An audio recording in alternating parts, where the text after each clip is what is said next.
This is not some spectacle. This is my wedding." Clara Miller's voice cut through the hallowed silence of the church, clearer and sharper than the organ music that had just trailed off, more resonant than the cascade of whispers that had been building since she first appeared at the chapel doors. Her hands were wrapped tightly around a modest bouquet of hand-tied lilies, and her shoulders were pulled back, a fragile line of defiance. The murmuring didn't cease, not at first. Someone in a back pew let out a dismissive snort. "What wedding?" a voice carried. "That's a cleaning lady in a mourning dress?" A ripple of stifled laughter followed. Another woman whispered, "She looks like she's here to polish the pews, not get married at the altar." A man added, "Good heavens, is that her gown? Or did the charity shop finally run out of self-respect?" Clara froze halfway down the aisle, the blood rushing to her cheeks, turning them a deep, painful crimson. Her gaze swept across the pews, a sea of familiar faces. These were the people she had served, whose homes she had cleaned, whom she greeted every Sunday with a deferential smile. Now their eyes held a chilling mixture of derision, astonishment, and a pity that felt worse than either.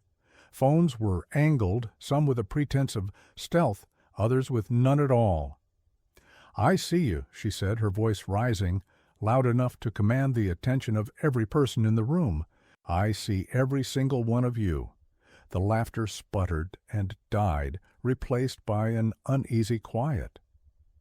"I vow to live my life with courage, even when I am the object of ridicule," she declared, her voice gaining strength.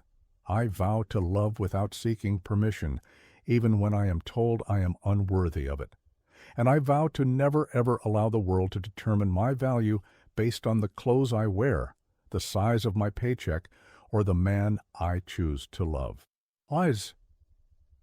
She took a single, deliberate step forward, her posture straighter now. "But let me be perfectly clear. This dress might be second-hand. I may not be wearing any diamonds. I may not be the bride you were expecting to see, but I am the woman who chose love over the fear of your judgment. I am the woman who walked into this chapel knowing you would mock me, and I came anyway." Another step. "This is my vow, to myself, right now, right here." Then a splat. A soft, wet impact struck her shoulder. The smell followed a moment later. Tomato, old and rotten. It slid down the simple fabric of her dress in a thick red smear, dripping onto the polished marble floor of the church. A woman gasped. Someone else let out a bark of laughter. Clara froze completely. The laughter faded slowly as a wave of shame, thick and hot, radiated from her.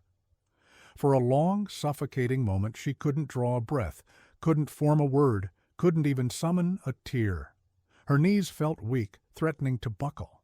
And then a memory surfaced, the first time she had seen him 3 years before. Boston, late spring, the air fragrant with the sweet scent of lilacs blooming in the public garden.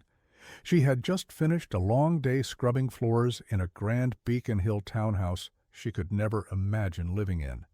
She was tired, her muscles aching, a deep hunger gnawing at her stomach. On her way to the bus stop, she saw a man sitting on a park bench, his posture remarkably straight despite the obvious weariness that clung to his frame. He held a book in his lap. Walden. By Thoreau, a copy she had read herself in high school, its cover worn and softened with use.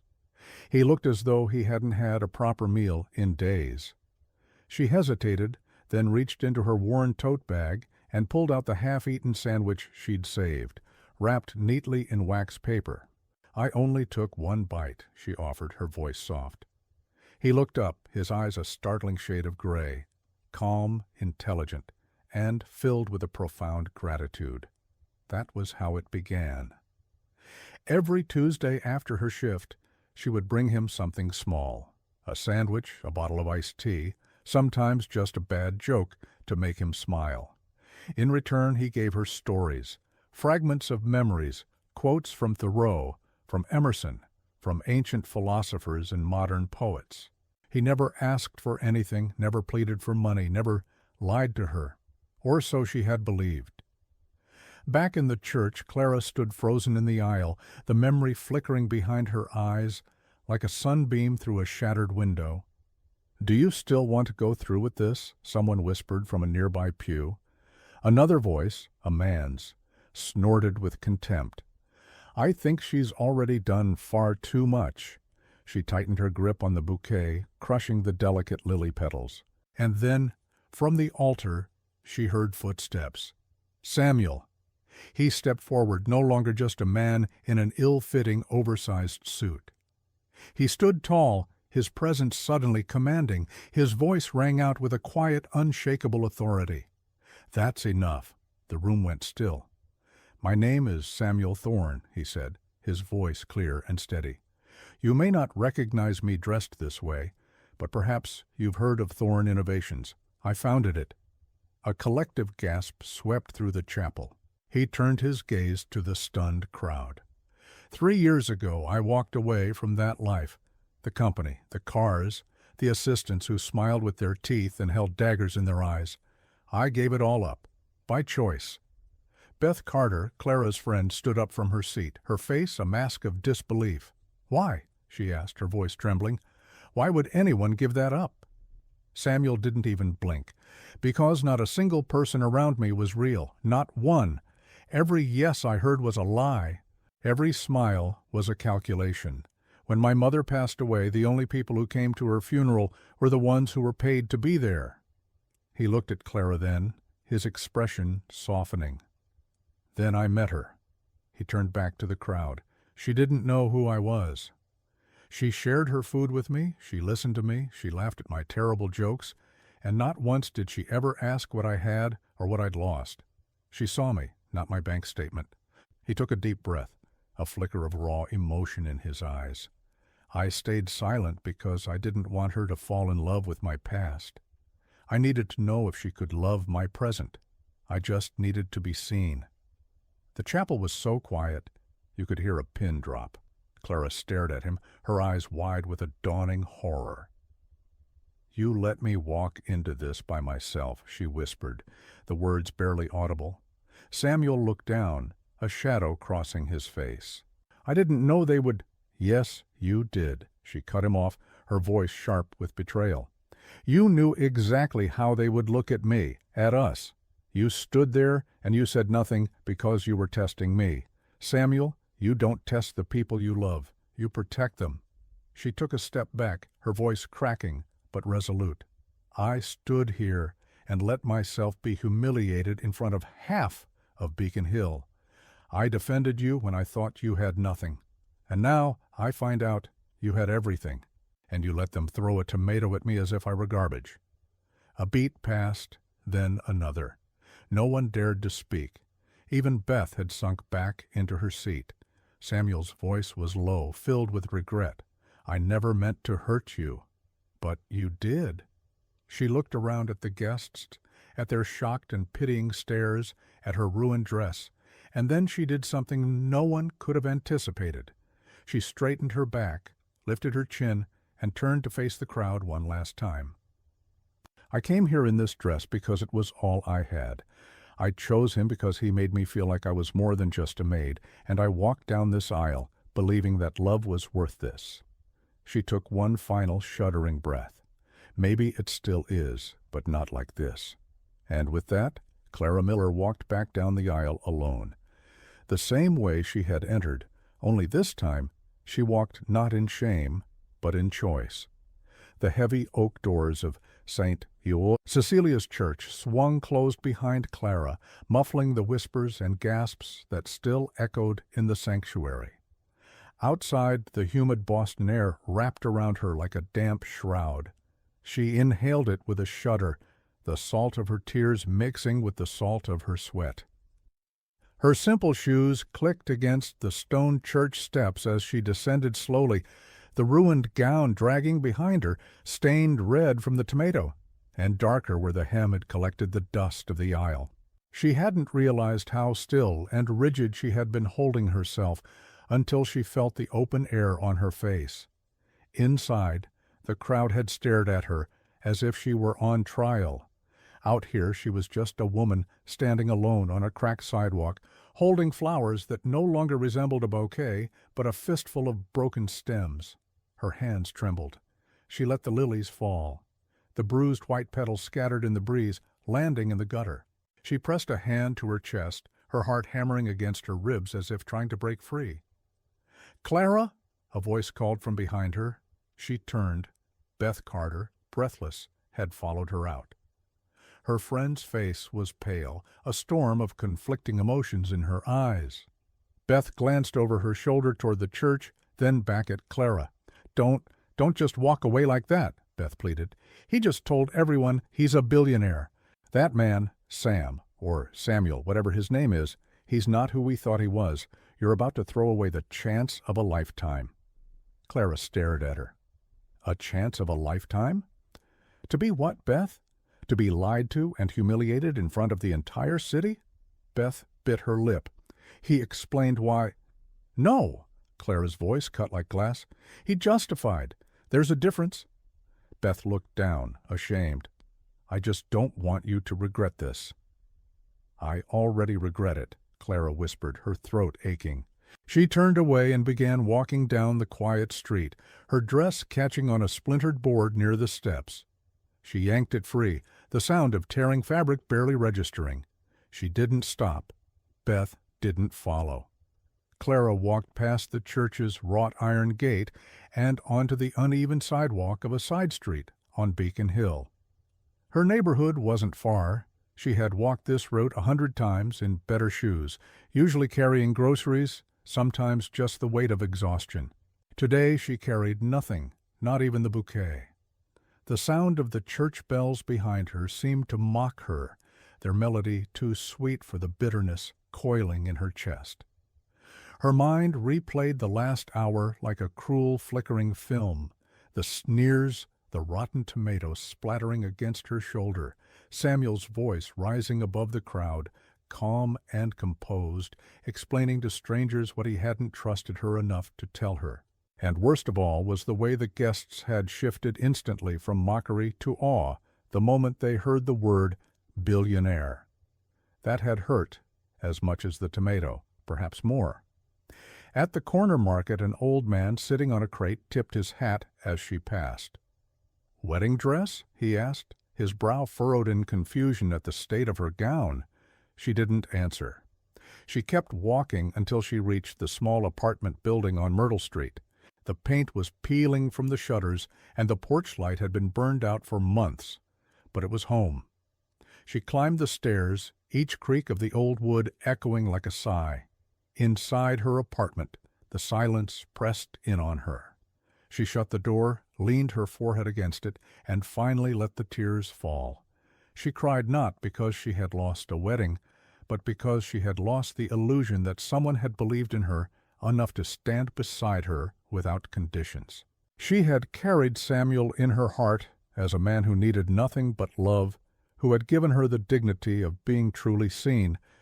Now she knew he had been seeing her through a lens of doubt, of testing, of some cruel experiment.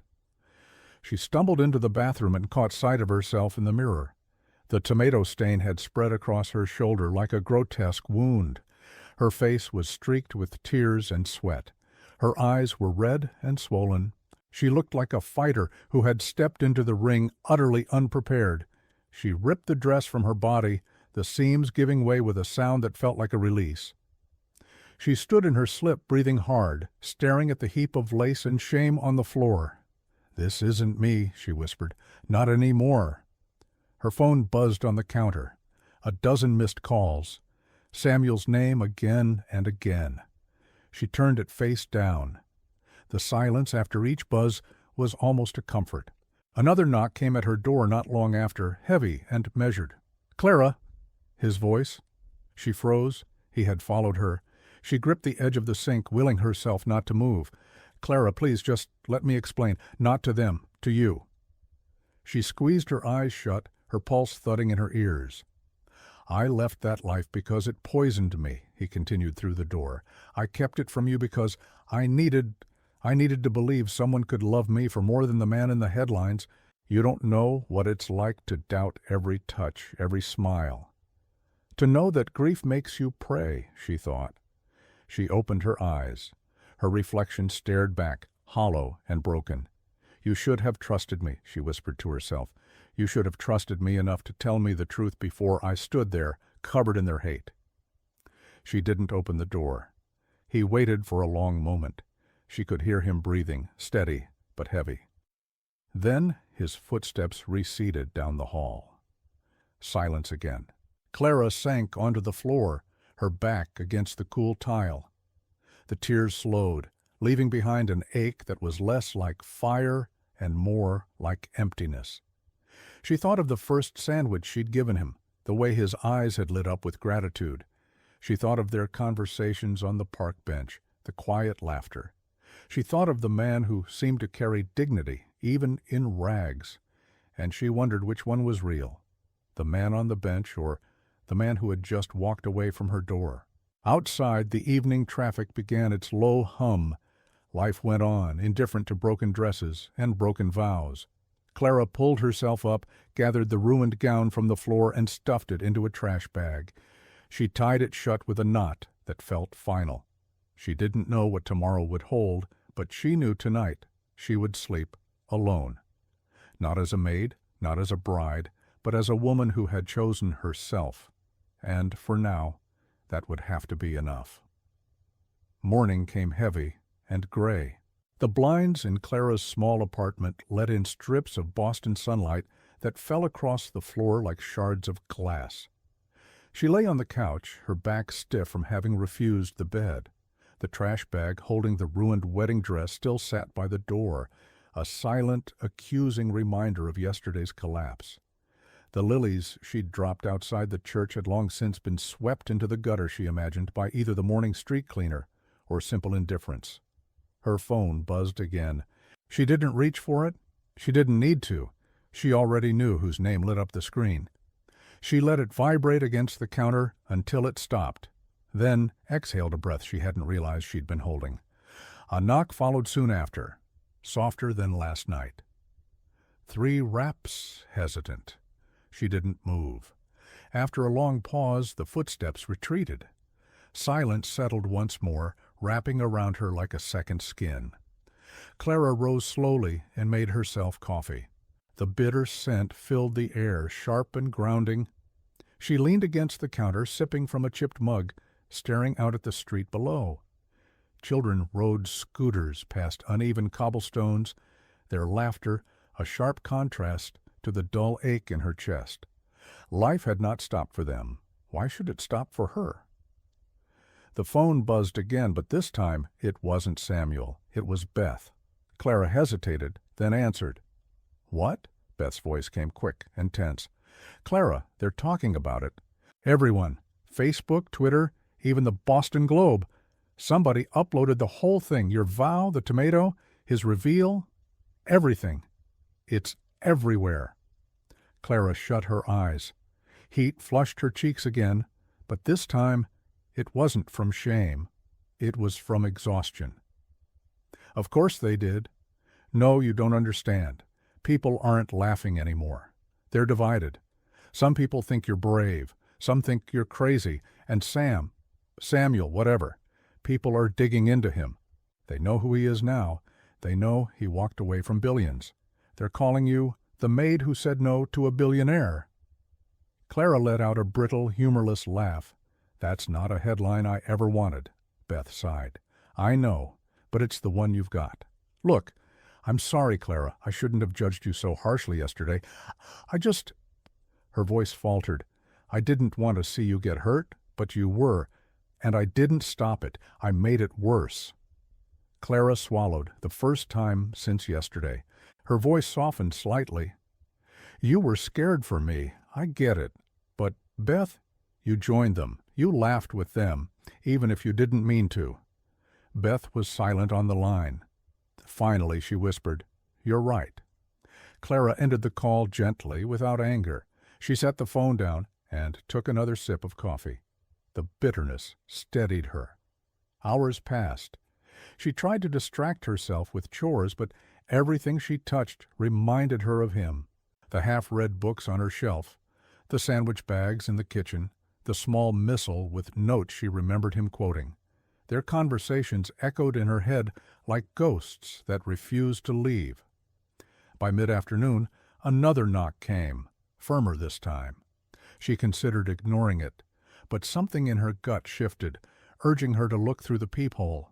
It wasn't Samuel. It was an older man dressed in a crisp linen suit despite the autumn chill. His posture was straight, almost military, and his face was weathered with years, but carried an air of authority. On his finger gleamed a gold signet ring with the initials S.T. Clara's heart jolted. She had seen that ring once before yesterday in the church when he had slipped in quietly and sat near the front. Against her better judgment, she opened the door a crack. "Yes, Miss Miller?"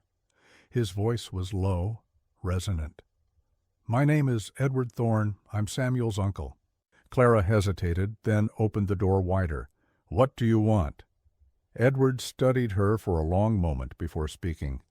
"To explain what my nephew could not." "I don't need explanations," Clara said, sharper than she intended. "I needed honesty, and I didn't get that." Edward nodded slowly. "Fair. But you deserve to know why he did what he did. Samuel didn't hide his identity to hurt you.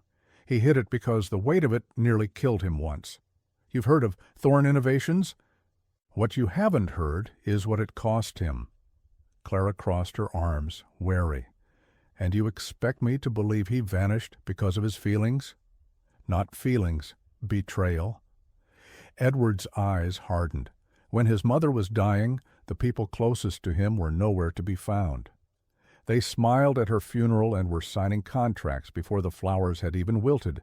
His wealth attracted parasites, people who spoke of love but drained him dry. He swore he would never let that happen again. Clara's throat tightened. "So he tested me." "Yes," Edward admitted, "but not to demean you, to protect himself. He needed to know if love could exist without money poisoning it, and with you he thought he'd found the answer." Clara shook her head. "Then why do I feel like the one who failed?" Edward sighed. "Because he miscalculated. He thought his silence was a form of protection. He didn't realize that silence can wound more deeply than lies." Tears welled in Clara's eyes unbidden. She turned away, gripping the edge of the counter. "He should have trusted me." "I agree," Edward said, "but don't mistake his flaw for malice. He loves you enough to stand in front of a crowd and admit the truth when he's been running from it for 3 years." Clara was quiet for a long time. Finally she whispered, "He broke something in me." "Then let him mend it," Edward said gently. He placed a card on the counter. "He's staying at the old Thorne house on Spectacle Island. If you ever decide to hear him out, that's where you'll find him." Before she could respond, he tipped his hat and left. The silence closed in again. Clara stared at the card. The address, written in neat black print, felt like a door she wasn't ready to open, and yet a flicker of curiosity burned low in her chest. Not forgiveness, not yet, but a need to know. She slipped the card into a drawer and closed it firmly. That night, as the city lights twinkled and the air grew thick with the promise of rain, Clara sat by the window staring out at the empty street. She wrapped herself in a blanket, heart-heavy but awake, her mind replaying both the tomato splatter and Samuel's steady voice. Shame and tenderness warred inside her, refusing resolution, and for the first time she wondered if walking away had freed her, or simply left her wandering in a new kind of prison. Rain drummed steadily against the windows of Clara's apartment the next morning. The sky over Boston was heavy and gray, pressing low over the city like a lid. She had not slept much. The words of Edward Thorne still lingered in her ears. "He's staying at the old Thorne house on Spectacle Island. If you ever decide to hear him out, that's where you'll find him." She had tucked the card into a drawer, but she knew exactly where it was. She had thought of throwing it away, but her hand wouldn't let go. The idea of Samuel sitting in some weather-beaten house by the sea gnawed at her. even as she told herself she wanted nothing more to do with him. By mid-morning the phone buzzed again. Not Samuel. Beth. Clara answered with a sigh. "What now?" Beth hesitated. "Clara, I've been thinking. You know, I never liked the idea of you with him, and then yesterday happened. But maybe I was wrong." "Maybe?" Clara asked bitterly. "Yes, I saw the way he looked at you. That wasn't an act, and I saw the way you looked at him before it all went to pieces. You still care. You wouldn't be this angry if you didn't." Clara swallowed. Her silence was answer enough. Beth pressed on. "If you need me, I'll drive you to the ferry. You don't even have to talk to him. Just see it for yourself. Then you'll know whether to walk away for good." Clara wanted to refuse. She wanted to stay cocooned in her anger. But something in Beth's tone, softer than before, almost apologetic, broke through. "Fine," Clara said at last. "One trip, that's it." They left in Beth's car, the rain thinning to a drizzle as they drove toward the harbor. The road wound past brick buildings and old wharves. The salt tang of the coast grew stronger with every mile. Clara watched it all through the window, her thoughts racing. She remembered the bench in the public garden, the book in his hands, the way he had looked at her sandwich like it was a feast. Had that been real, or had every smile been shadowed by his secret? By the time they reached the ferry terminal, the clouds had begun to part, revealing thin shafts of sunlight that glimmered on the water. The short boat ride to Spectacle Island was choppy, the wind whipping Clara's hair across her face. The island rose from the harbor, a wind-swept hill of green against the gray water. A narrow road lined with old salt-faded cottages led to the far side. At the end stood a large house, weathered but dignified, its white columns streaked with age, its porch sagging slightly. The Thorn House. Clara's chest tightened. She had never seen where he came from. She had never asked. "Do you want me to come in?" Beth asked. Clara shook her head. "No. If I go in, I go alone." Beth nodded. "I'll wait here?" Clara stepped out of the car, her shoes crunching on the gravel drive. She walked up the path slowly, her heart pounding harder with each step. She reached the porch, hesitated, then lifted her hand to knock.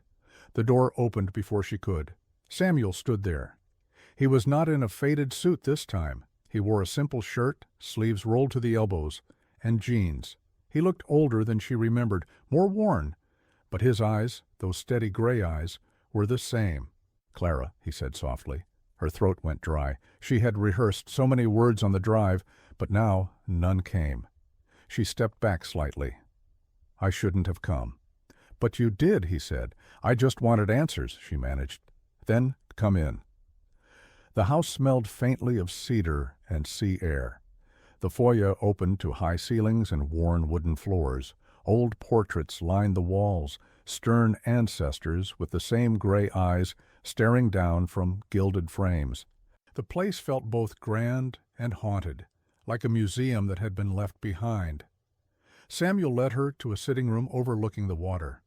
The tide lapped against the shore beyond the windows.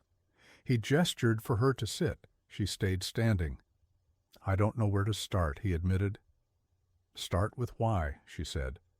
"Why did you let me walk into that church alone? Why did you keep me blind while everyone else judged me?" He ran a hand through his hair. "Because I was afraid. Afraid that if you knew who I was, it wouldn't be me you loved. It would be the name, the money, the legacy." Clara shook her head. "You didn't trust me enough to believe in my love. That's what hurts." He stepped closer, but she raised a hand to stop him. "I grew up being invisible," she said, her voice steady. "People looked at me and saw a maid, a servant, someone whose worth was tied to the floors she scrubbed. You looked at me, and I thought, finally, someone sees more. But all along, you were running a test. Do you know how small that makes me feel?" Samuel's voice cracked. "It was never about making you small. It was about me being broken. After my mother died, after the vultures circled, I couldn't tell real from false anymore. I thought I'd buried myself for good. Then you walked into the park with half a sandwich, and for the first time in years, I felt human again. Don't you see? You gave me back pieces of myself I thought were gone." Clara blinked hard, her eyes burning, but she refused to let the tears fall. "And then you took away mine." Silence stretched between them, heavy as the tide outside. Finally, Samuel said, "I can't undo what I did, but I can tell you this, I would give it all up again, every cent, every house, every title, if it meant you'd believe me now." Clara looked at him for a long moment. She saw the lines etched into his face, the weariness in his shoulders. She saw the boy he must have been once, before wealth made him a prisoner, and loss made him a shadow. And she saw her own reflection in the window, standing apart, still wearing the bruises of yesterday. "I don't know if I can forgive you," she said. "Not yet. Maybe not ever." "I'll wait," he said simply. The honesty in his tone struck her harder than any vow. Clara turned toward the door. "Don't wait too long. I may not come back." He didn't follow her. He only watched as she walked out of the house, down the porch steps, and back to Beth's car. The sea air clung to her, salty and sharp, as if reminding her that wounds sting before they heal. She slid into the passenger seat. Beth looked at her expectantly. "Well?" Clara stared straight ahead, her voice low. "He loves me, but he broke me, and I don't know which matters more." Beth didn't press. She started the engine, and together they drove back towards the ferry, leaving the island house behind, its windows staring out to sea like eyes waiting for her return. The drive back from the harbor was quieter than Clara expected. Beth kept her hands firmly on the wheel, her eyes fixed on the road winding back toward the heart of Boston. The harbor blurred past, the masts of sailboats swayed lazily in the breeze, and the air smelled of salt and diesel. But inside the car the silence was thick, pressing down on them like a third passenger. Clara sat with her arms folded across her chest, staring out the window. She replayed every word Samuel had spoken in the island house. He had looked at her like a man stripped of armor, raw and exposed. He had begged without begging, admitted his brokenness without hiding behind wealth or pride. She should have felt vindicated. Instead, she felt heavier, as if his pain had been handed to her to carry alongside her own. Beth finally broke the silence. "You didn't slam the door in his face?" "No," Clara said flatly. "You didn't scream at him, either." "I wanted to," Clara admitted. Her voice softened. "But he looked so tired, Beth. Like a man who's been running from ghosts for too long." Beth glanced at her, then back at the road. "Do you believe him? That he loves me? Yes. That he's sorry? Maybe. But sorry doesn't erase the bruise on my soul." Beth nodded slowly. "So, what now?" Clara let out a shaky breath. "Now, I live my life, my way. If he wants to prove himself, that's on him. I'm done carrying his secrets for him." By the time they reached Boston, dusk had fallen. The city lights blinked on one by one, casting a warm glow over streets slick from the earlier rain. Beth dropped Clara off at her apartment, offering a small squeeze of her hand before driving away. Inside, the apartment felt both safe and suffocating. Clara lit a candle on the counter, the scent of vanilla filling the air, trying to soften the sharp edges of her thoughts. She made a simple dinner, tomato soup and grilled cheese, food that reminded her of her mother's kitchen, of winter nights when the world felt steady. She ate slowly, each bite grounding her. Afterward, she sat at the small table with her journal. The leather cover was worn, the pages filled with years of reflections, prayers, and fragments of poetry. She opened to a blank page and wrote, "I thought love was enough, but love without trust is a cracked foundation. No matter how beautiful the house, it will fall. Can a foundation be rebuilt, or is it better to start somewhere new?" Her pen hovered. She closed the journal abruptly, unable to finish the thought. The next morning, Boston buzzed with news. At the grocery store, whispers followed her down the aisles. "That's her," someone murmured near the produce section. The maid who walked away from a billionaire. Another voice added, "She was brave. I don't think I could have done it." Clara ignored them, keeping her head high, but her hands trembled slightly as she placed oranges into her basket.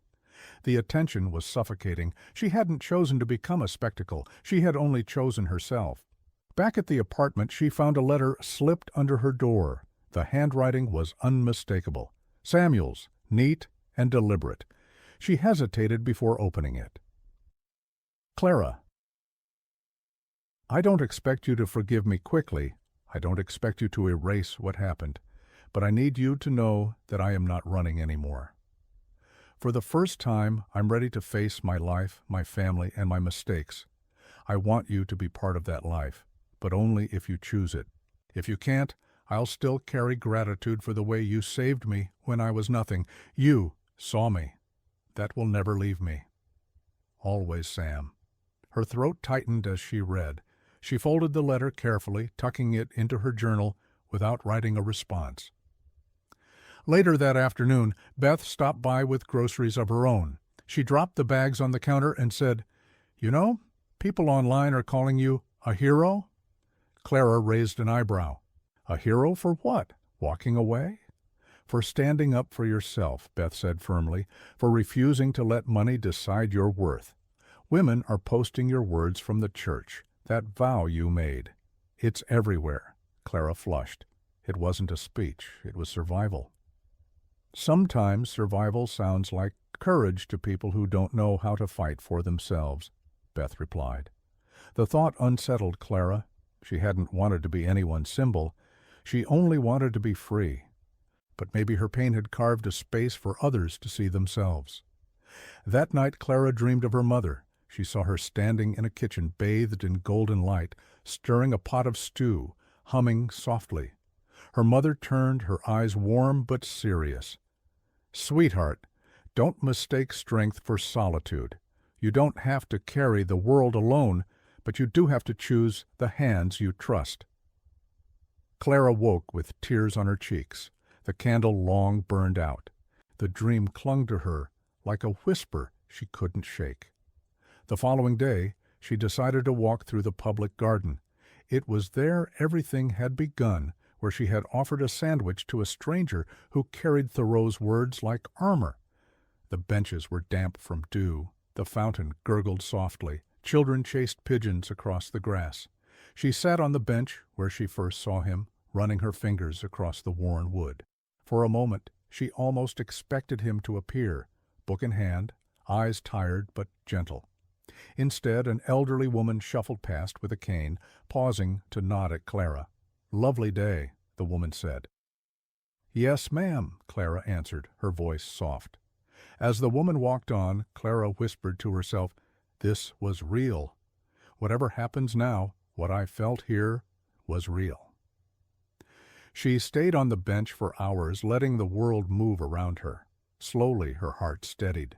She didn't know if she would return to Spectacle Island or if forgiveness would ever come, but she knew she was stronger than she had been in that church aisle. When the sun began to set, painting the sky in streaks of orange and violet, Clara rose from the bench. She walked home with her head high, the weight of choice heavy on her shoulders, but hers alone to bear. And in the quiet of her apartment, she opened her journal again and wrote, "I am not defined by what was hidden from me. I am defined by what I choose to see. Tomorrow I choose me again." The next morning, Clara woke to the thud of a newspaper hitting her apartment door. She had never been one to read the paper first thing, but something in the sound made her restless. She rose, still in her nightshirt, and pulled the door open.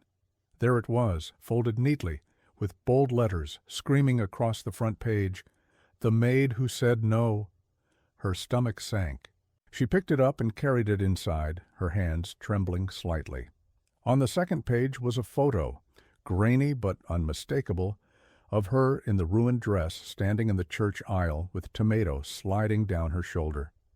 Next to it was another image of Samuel at the altar, his face calm as he spoke into the microphone. The article framed her as an unlikely heroine, a woman who defied wealth to demand dignity. Her vow was printed almost word for word. I vow to live with courage. I vow to never, never let the world tell me what I'm worth. Her words had become someone else's headline. She sat heavily on the couch, the papers spread across her lap. The attention unsettled her. She had not asked to be a symbol, yet in a way she could not deny that the spotlight gave her a power she never expected. Power and weight. The phone buzzed. Beth again. Clara considered ignoring it, but answered. "You've seen the paper?" Beth's voice was urgent.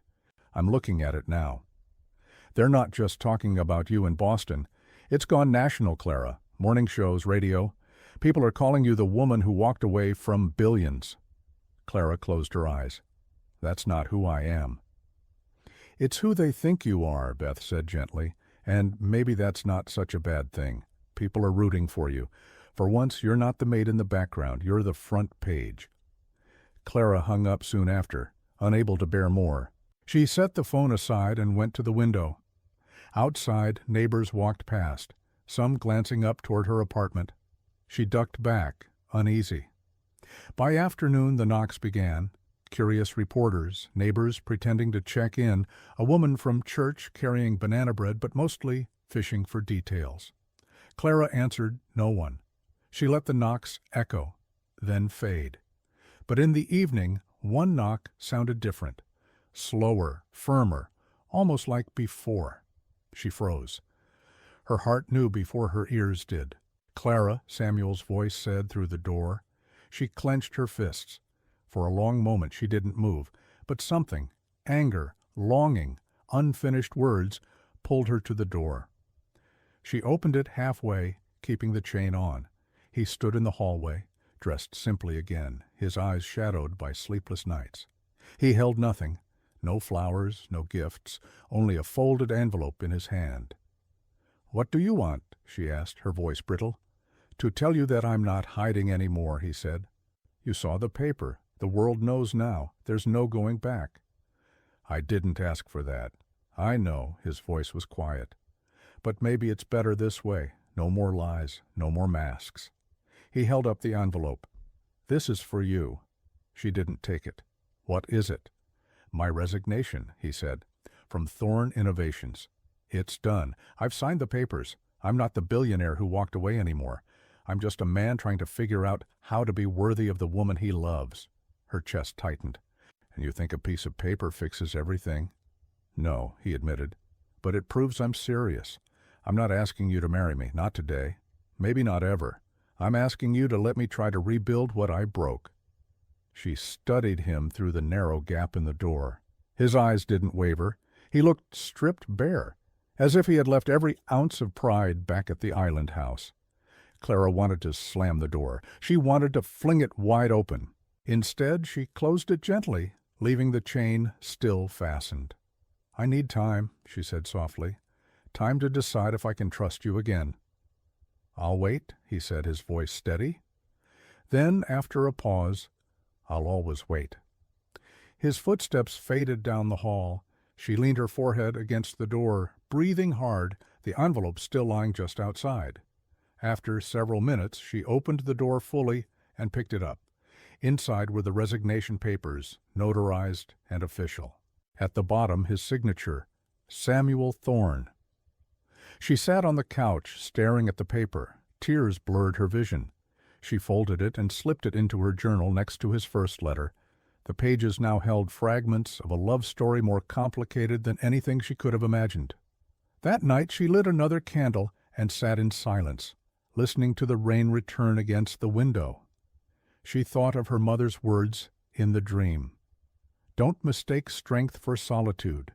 You don't have to carry the world alone, but you do have to choose the hands you trust," she whispered into the dim room. "I don't know if I can trust him, but I know I still love him." The words hung in the air like smoke, fragile but undeniable. The next morning, Clara decided to go back to work. She needed routine, something that grounded her. She dressed in her uniform, tied her hair back, and headed to a large house on Louisburg Square, where she cleaned twice a week. But even there, whispers followed. The lady of the house greeted her at the door with forced politeness. "I saw you in the paper," she said, her eyes scanning Clara's plain uniform. "You're quite the celebrity." Clara forced a smile. "I'm just here to work, ma'am." Still, she felt the eyes on her as she scrubbed the kitchen counters, polished silver, dusted shelves. She moved through each room with precision, but inside she was restless. She wasn't sure how long she could keep balancing two worlds, the maid who blended into the background and the woman the world suddenly saw as a symbol. When she left that evening, another reporter waited outside, camera in hand. "Clara Miller, do you have any comment about Mr. Thorne resigning from his company?" She walked past without answering, but inside her heart raced. He had told the truth. He had resigned.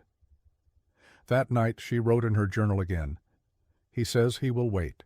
But can I ask a man to wait for a forgiveness that may never come? And can I live knowing I might never let myself forgive?" She closed the book and blew out the candle. The room went dark, but her mind would not rest. The echoes of choice pressed close, heavier than ever, reminding her that silence itself was a decision, and soon she would have to choose. The following week Boston simmered under the weight of an Indian summer.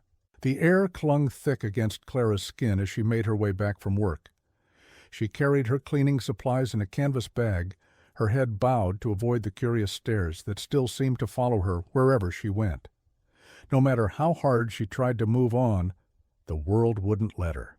Everywhere people whispered. Some offered smiles of admiration, some pity, others envy. She had become a mirror for their own stories, and she hated it. That evening she passed a newsstand. Her own face stared back at her from a glossy magazine cover. "The Maid Who Walked Away." Beneath it, another headline, "Samuel Thorne Resigns, Love Over Legacy." Clara's stomach tightened. She turned away quickly, but the image burned in her mind. She hadn't asked for any of this, yet the world had turned her life into a tale they could consume over breakfast. Back at her apartment, she dropped the canvas bag and sank onto the couch. The candle she had lit the night before was only a stub now. She didn't bother replacing it. She wanted silence, but silence wasn't peace. It was heavy, thick with thoughts of him. Her phone buzzed. Another message from Samuel. She didn't open it, but the preview glowed on the screen. "Please meet me one last time. Just talk to me. No secrets, I swear." Clara pressed the phone to her chest. Her eyes closed. She could almost hear his voice, steady and patient, but beneath it, the crack of betrayal still lingered. The knock at the door startled her. She hesitated, expecting another reporter, but when she looked through the peephole, she saw Beth standing there, holding 2 paper bags. When Clara opened the door, Beth smiled faintly. "I brought dinner, fried clams from the North End. You need to eat something that isn't toast and coffee." Clara stepped aside, letting her in. They sat at the small table, the scent of fried food filling the room. For a while they ate in silence, until Beth finally said, "You've lost weight, Clara." "It's stress." Beth leaned forward. "You can't live like this forever, Clara. Hiding in here, jumping at every knock. The world already decided what to call you. You need to decide who you are in it." Clara looked down at her hands. "I'm not a heroine, Beth. I'm not a symbol. I'm just a woman who got humiliated in front of half the city. You're more than that. You've always been more than that, don't you see?" Beth's voice softened. "You spoke from your heart, and people heard you. You told them love is worth more than money, even when your own heart was breaking. That matters." Clara swallowed hard. She wanted to believe it, but doubt clung to her like a second skin. Later that night, after Beth left, Clara sat by the window. Thunder rumbled in the distance, and dark clouds gathered over the city. She thought of the island house, of Samuel's face when he said he would wait. She thought of his resignation letter, tucked into her journal like a wound that hadn't closed. She opened the journal, tracing the edge of the folded papers. She read his letter again, then slammed it shut, her chest aching. "Why couldn't you just tell me the truth?" she whispered into the empty room. As the storm broke, rain hammered against the window. The sound filled the apartment, loud and relentless. And with it came memories. His laughter on that park bench, the way he listened when she spoke of her childhood, his hand steady as he carried groceries for her without being asked. All the pieces of him she had loved before the truth shattered them. Her phone buzzed again, another message. This time she opened it. "Meet me tomorrow at the public garden, noon, the bench where it began.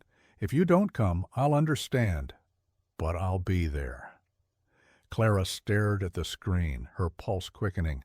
She set the phone down, pressing her palms together as if in prayer. She didn't know if she had the strength to face him again, but she also knew she couldn't keep running from the storm inside her.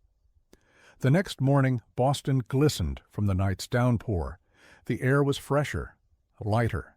Clara dressed simply, jeans, a white blouse, her hair pulled back neatly, no uniforms, no gowns, no masks, just herself. When she arrived at the public garden, the fountain sparkled in the sunlight and children splashed their hands in the water. She walked slowly toward the bench. He was already there, waiting, a book open in his hands. Walden. The same book he had been holding the day she first saw him. When he noticed her, he stood quickly, closing the book. His face broke into something like relief, though he didn't step closer. He let her set the distance. "Clara," he said softly. She stopped a few feet away. "You said, 'no secrets.'"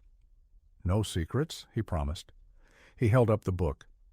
"This isn't for show. I still read it. Because of you." She folded her arms. "Why here?" "Because this is where you changed my life," he said. "You gave me a sandwich, but you gave me more than that. You gave me a reason to believe kindness wasn't gone from the world. That moment saved me." Clara's throat tightened. "And you thought that gave you the right to test me?" His shoulders sagged. "No. I thought it gave me the courage to try again, and I ruined it. I see that now. I wanted to know if love could be real, but I didn't realize how cruel it was to ask you to prove it." She looked away, tears brimming. Around them, the park was alive with laughter and chatter, but between them stretched a silence heavy as stone. Finally she whispered, "You hurt me, Sam, more than the crowd, more than the tomato, more than the whispers, because I trusted you." "I know," he said, his voice cracking. "And I'll spend the rest of my life trying to earn that trust back, if you let me." She met his gaze. For the first time, she saw not a billionaire, not a beggar, but a man, flawed, fractured, but undeniably human. "I don't know if I can forgive you," she said. "Then let me live in the not knowing," he replied. "Let me prove myself in the waiting." Clara stood frozen, torn between anger and longing. The storm inside her raged, clashing with the sunlight breaking through the trees. She turned slowly, her steps carrying her away from him, but not fast, not final. Behind her he didn't follow. He sat back on the bench, book in hand, eyes lowered, waiting, just as he said he would. As Clara walked toward the fountain, her chest ached with uncertainty. Forgiveness felt far away, but something deeper stirred, a quiet truth she could not ignore. The story between them was not over, not yet. The following Sunday morning, Clara walked past St. Cecilia's church for the first time since her ruined wedding. Bells tolled in the tower, drawing families in their Sunday best. She had thought the sight would break her, but it didn't. It hurt, yes, but in a quieter way, like a bruise fading to yellow. She paused at the steps, staring at the doorway she had once walked through, in a dress that made strangers laugh. For a moment she wondered if the pews inside still carried her echo, if the floor still remembered the tomato splattering. A voice behind her said, "Are you coming in?" It was Father Michael, adjusting his glasses as he greeted arriving members. His gaze softened when he saw her. "Clara, we haven't seen you in a while." She gave a tight smile. "Not sure I'm ready." "No one's ever ready for grace," he said gently, "but the doors are always open." She nodded but didn't follow him inside. Instead, she turned and kept walking. Her destination was across town, the cemetery where her mother was buried. She carried fresh lilies wrapped in paper. The headstone was simple, weathered by time. Kneeling, she brushed away fallen leaves and placed the flowers carefully. "Hi, Mom," she whispered. "I thought I'd be coming here as a wife this week, but instead I'm here as your daughter again. I guess that's all I know how to be." The wind stirred, carrying the faint sound of hymns from the distant church. Clara closed her eyes. "I loved him, Mom. Maybe I still do. But he broke something in me when he kept his truth hidden. I don't know if love can survive without trust. Did you and Dad ever face that? Did you ever forgive him for the secrets he carried?" No answer came, only the rustling of trees. But in her heart, she remembered her mother's dream voice. "Don't mistake strength for solitude. Choose the hands you trust." She stayed until the sun climbed higher, then rose and dusted off her knees. That afternoon, Beth appeared at her apartment with iced tea and gossip. She dropped onto the couch with a sigh. "You won't believe this. There's a fundraiser gala next weekend for the Children's Literacy Foundation. Guess who's headlining?" Clara frowned. "Who?" "Samuel Thorne. Apparently he's donating a huge part of his fortune now that he's resigned. The man who used to be a ghost is suddenly everywhere." Clara's chest tightened. "He's trying to fix his image." "Yorla?" "Maybe," Beth said, sipping her tea. "Or maybe he's trying to fix himself." Clara looked away. The idea of seeing him again in a room full of polished donors made her stomach churn. Yet part of her longed to hear what he would say when he wasn't standing in front of her, but in front of the world. That evening she walked through the public garden again. The bench where he had waited yesterday was empty this time. But the emptiness spoke louder than if he'd been sitting there. It reminded her that choices weren't only made in dramatic moments. They were made in the quiet, too. She sat for a while, watching families gather, watching lovers stroll hand in hand. She imagined herself among them, not as a spectacle, not as a headline, but as a woman simply allowed to be loved. The next day, work offered little refuge. At the Louisburg Square house, the lady of the home greeted her with an awkward smile. "You've become quite the celebrity. My book club was just discussing your vow. They said it reminded them of, what's her name? Maya Angelou." Clara forced a polite laugh, but inside she wanted to shrink. She hadn't meant for her pain to become poetry for others to admire. As she dusted the tall shelves, she glanced at a framed photograph of a wedding long ago. The bride beamed in satin, the groom in his uniform, surrounded by smiling faces. Clara traced the frame with her cloth, her throat tightening. All she had wanted was a day like that, simple, joyful, witnessed with love. Instead, she had been turned into a lesson for strangers. That night she received another letter under her door. This one wasn't folded neatly, it was smudged at the edges, as if written in haste. Clara. I know I said I would wait, but waiting without trying feels like cowardice. Next weekend at the gala, I will speak truths I should have spoken long ago. Not for headlines, not for redemption, but because you deserve to hear them. Whether you come or not, know that every word is for you. Sam. She read it twice, then set it aside. She didn't know if she could bear the sight of him again, not yet. But something inside her stirred, curiosity, maybe even hope. The week passed slowly. Each day brought whispers, looks, the endless repetition of her story in papers and online. She tried to drown it out with work, with journaling, with quiet walks. But on Friday evening, Beth cornered her. You're going, Beth declared. Clara blinked. Where? The gala. Don't argue. I've got a dress for you. Nothing fancy, just enough to make you look like you belong. You need to hear what he has to say. If it changes nothing, fine. but at least you'll know." Clara hesitated, torn. She wanted to refuse, but Beth's determination, coupled with her own restless heart, left her with no ground to stand on. Saturday night arrived. The gala was held at an old Boston theater, its chandeliers glowing, its marble floors polished to a shine.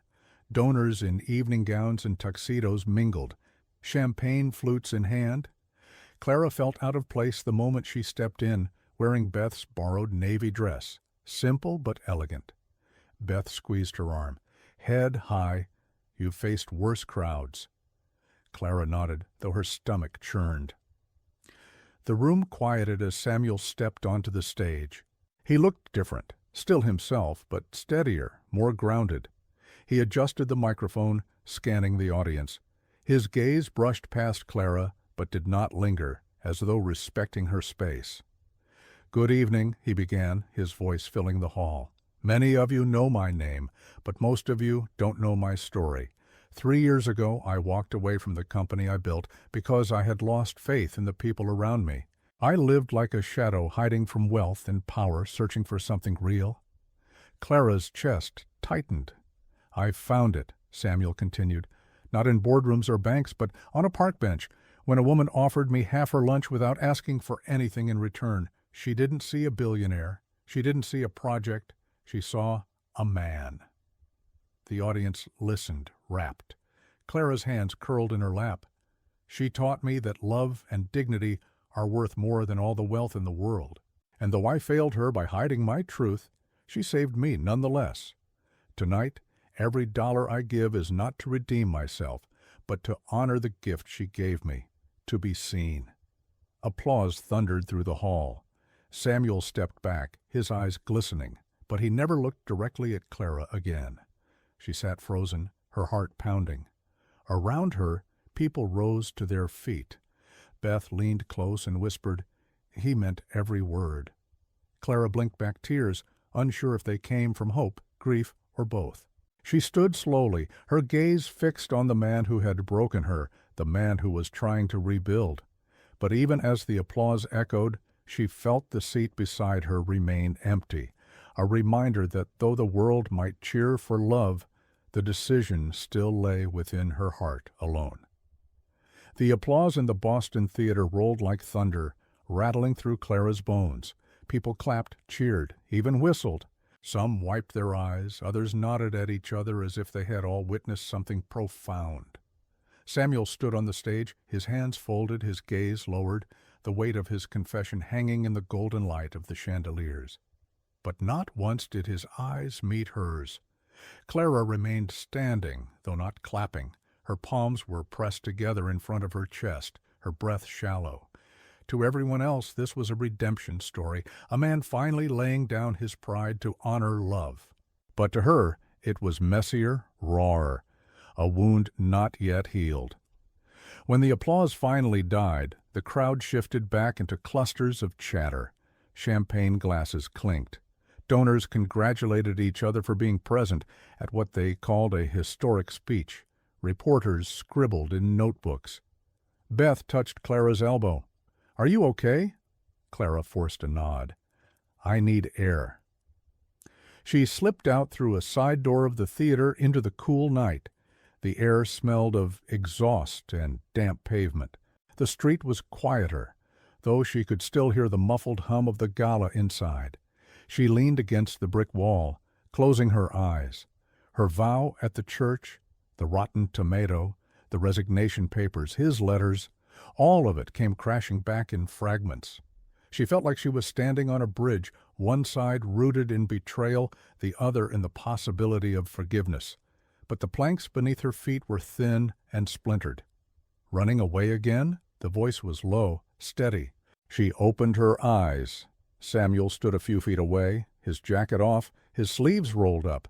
He looked tired, but his gaze was clear. He hadn't followed her immediately, she realized. He had waited, giving her space until she chose to step outside. "I'm not running," she said. "I'm breathing." He nodded once, as if accepting that. "I wasn't sure you'd come tonight." "I almost didn't." Silence stretched between them. A car passed down the street, its headlights sweeping briefly across their faces. "You spoke well," she admitted, her tone guarded. "I didn't speak for them," he said softly. "I spoke for you."